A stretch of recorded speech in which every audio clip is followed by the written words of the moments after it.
Jersey Championship Wrestling fans, I am longtime independent wrestling fan Robert. JCW versus the World was a very good show this past Sunday from the Showboat in Atlantic City, New Jersey.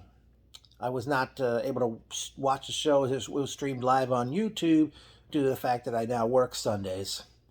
The opening contest, we saw Shota, take on Too Hot Steve Scott in a good opening matchup. Both men exchanged suicide dives to the floor. Scott hit a DDT into a turnbuckle. Shota hit a nice top rope Rana as he caught Steve Scott's head in midair. Scott hit a blue thunder bomb, and he eventually picked up the win with a thunder driver, or commonly known as a Rikishi driver, or greetings from Asbury Park, seemingly to pick up the victory. Next up was a six-way match, which I don't believe was announced ahead of time, as we saw the New Age Punisher B-Boy versus Big Vin versus Bam Sullivan versus Dustin Waller versus Axton Ray versus the Kick Demon Janai Kai. Very good matchup. All six of these people really got to showcase what they could do. Bam hit Janai with a spine buster. Big Vin hits a Mishinoko driver on Axton Ray. Vin did a dive out to the floor onto everybody and everybody on the floor, and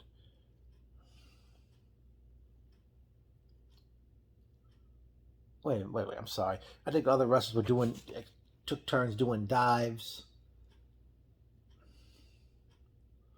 Vin, I forgot he did this great thing. He did a top rope. I forgot he did something off the top rope on to Dustin Waller, and then he speared Waller. Waller hit like a handspring cutter or ace crusher on Janai Kai. B-Boy hits the brain buster on Waller. Axton hits Bam with the Dr. Bomb.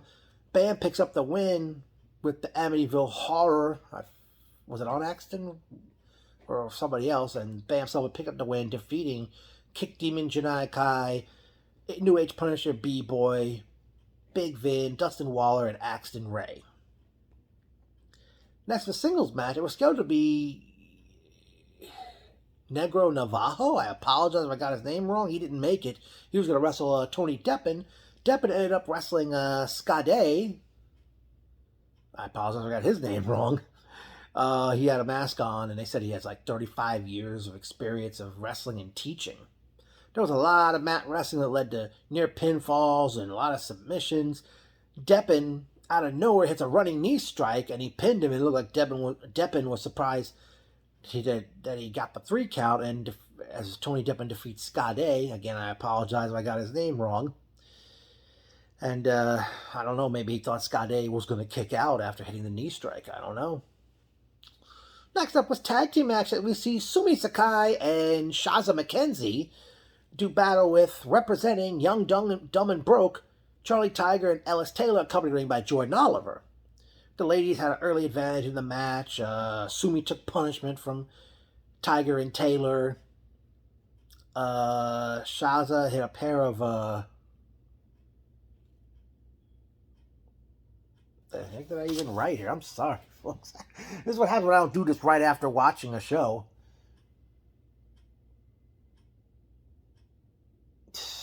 Yeah. One point, I think Shaza hit like 10 kicks on Ellie while tied in the ropes. Sakai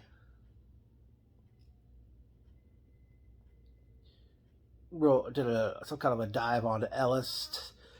Taylor, Tiger speared Sumi and hit a blue thunder bomb on, I think also hit a blue thunder bomb on Shaza. Tiger gave both of them like a German suplex. Eventually, Young, Dumb, and Broke picked up the win as one had Shaza in a torture rack, while the other one did a top rope. Actually, it was Taylor did a top rope double stomp while Shaza was being torture racked by Tiger, and Tiger put Shaza down with a face plant That's what Nick Knowledge called it on commentary. Next, it was a very good matchup as we saw the prize, Alec Price, go up against former Ring of Honor champion Jonathan Gresham. Damn.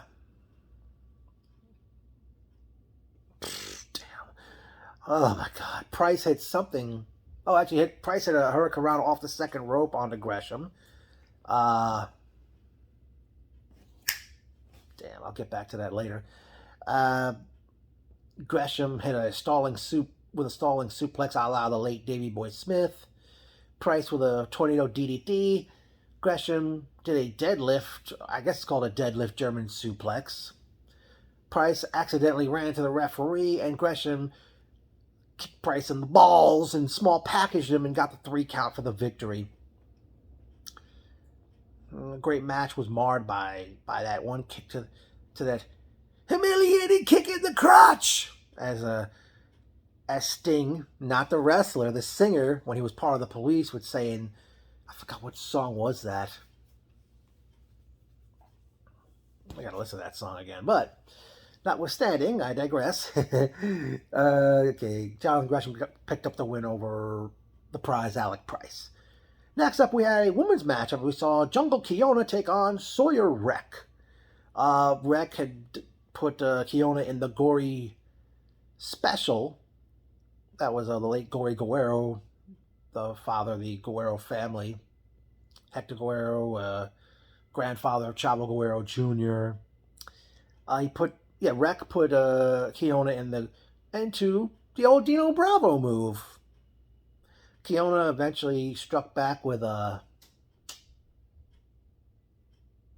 suplex. Actually, Wreck actually brought some chairs into play from under the ring. Kiona suplexed Wreck on the chairs. There was a slugfest between the ladies in the middle of the ring. Kiona hit a powerbomb. Kiona picked up a chair. Wreck kicked the chair to Kiona's face. Wreck sets up 2 chairs, chokeslammed Kiona on both of them, and picked up the win as Sawyer Wreck defeated Jungle Kiona. Our next match was a match that, as we saw Yo-Ya do battle with the root of all evil, Charles Mason. Now, back at JCW's Great American Birthday Bash in July, Yo-Ya eliminated Mason to win the Bunkhouse Brawl Stampede match, and the prize was this see-through cowboy hat that Yo-Ya actually wore to the ring for this matchup. And what happened was, since that time, back at last month at Uncensored in Boonton, New Jersey, Mason attacked Yo-Ya after his match with Speedball Mike Bailey, which led up to this matchup right here. Mason hits a jumping DDT on the apron. Yo-Ya hit a springboard cutter, or ace crusher. Yo-Ya did a snapdragon suplex, hit another ace crusher cutter. Mason hit a rolling DVD. Yo-Ya hit a destroyer. And put Mason in the Border City stretch, which Alex Shelley's known for, but Mason did not submit. Mason eventually wins by using that see-through cowboy hat on Yo-Ya and pinned him to win the match. After the match ended, Mason continued the attack until Billy Dixon saved him. Billy Dixon, I believe, retired some point in 2021, I think. I don't know if he's going to come back or what the deal is. And then it was, well, I guess main event time, as this match went on last. It was scheduled to be Hoodfoot taking on Slade due to Hoodfoot attacking Slade at Uncensored last month, but Slade was unable to make the show, and Hoodfoot ended up having a death match with Alex Colon. There was like light tubes like tied up against the ropes on like 2 sides of the ring. There was a slugfest to start the match. They were hitting each other head with light tubes. Hoodfoot was bloody. He dropped a second rope elbow onto Colon, hit him with a brain buster. Colon hit a top rope stomp on the tubes. Colon put Hoodfoot in a camel clutch, and Hoodfoot didn't submit yet. Then he broke maybe 2 more light tubes over Hoodfoot while he was down, put the camel clutch on him again, and Hoodfoot tapped out, enabling Alex Colon to win the matchup.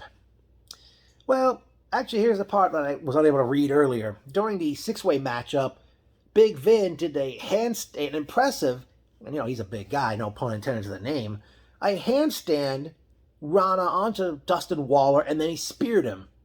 Gave him a spear. That was the part where I couldn't read with my dang handwriting. No, I don't need glasses yet. In case anybody's wondering, I don't even wear reading glasses yet. Overall, this was a very good effort by JCW. Not as good as... it didn't top Uncensored last month.